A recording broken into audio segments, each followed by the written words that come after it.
स्वागत है एक बार फिर से आपका। हम चर्चा कर रहे हैं सुप्रीम कोर्ट के तलाक को लेकर आए एक ऐतिहासिक फैसले की। सुप्रीम कोर्ट के इस ऐतिहासिक फैसले के कारण उन लोगों पर भी अब लगाम कसी जा सकेगी जो तलाक की आड़ में ब्लैकमेलिंग करते हैं या फिर संपत्ति पर गैर वाजिब अधिकार का दावा ठोंकते हैं। कैसे, देखिए इस रिपोर्ट में। सुप्रीम कोर्ट के इस फैसले से उन लोगों को फायदा पहुंचेगा जो लंबे समय से अलग रहने के बावजूद तलाक नहीं ले पा रहे थे। दरअसल कई मामलों में देखा गया है कि संयुक्त सहमति से तलाक की अर्जी दाखिल करने के 6 महीने के भीतर ही एक पक्ष ने अर्जी वापस ले ली।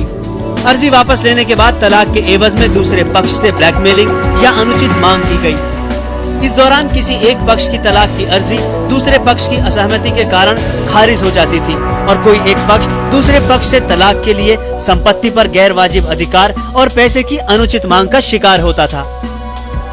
लेकिन सुप्रीम कोर्ट के इस फैसले के बाद कड़वे हो चुके वैवाहिक रिश्तों को तलाक का मौका मिल सकेगा। इस पर्टिकुलर जजमेंट का असर उन केसेस में बहुत होगा जो लड़का लड़की एक दूसरे के से नहीं साथ रहना चाहते और म्यूचुअल डालते हैं, बट बिकॉज परिवार वाले या प्रेशर डालते हैं या कोई और उनको गाइड करता है कि आप ऐसे मत करिए या आपको और ज्यादा मिल सकता है। उन केसेस में ही पर्टिकुलरली ये केस इस जजमेंट का बहुत फायदा रहेगा।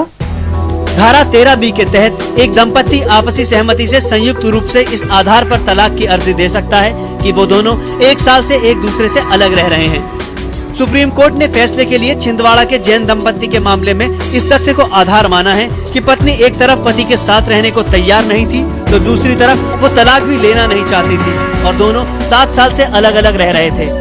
उम्मीद है सर्वोच्च अदालत के फैसले से उन लोगों के लिए एक बार फिर से घर बसाने का रास्ता खुल सकेगा जो कड़वाहट के चलते कई सालों से अलग रह रहे हैं। इसके साथ ही उन लोगों पर भी लगाम कसी जा सकेगी जो तलाक के लिए अपनी नाजायज मांगे मनवाने पर जोर देते थे। फैसले के जरिए न सिर्फ सुप्रीम कोर्ट ने निचली अदालतों में चल रहे उन तलाक के मामलों के लिए नसीहतें दी, बल्कि यह एक सबक भी है उन लोगों के लिए जो तलाक के नाम पर अवैध वसूली की साजिश रचते हैं।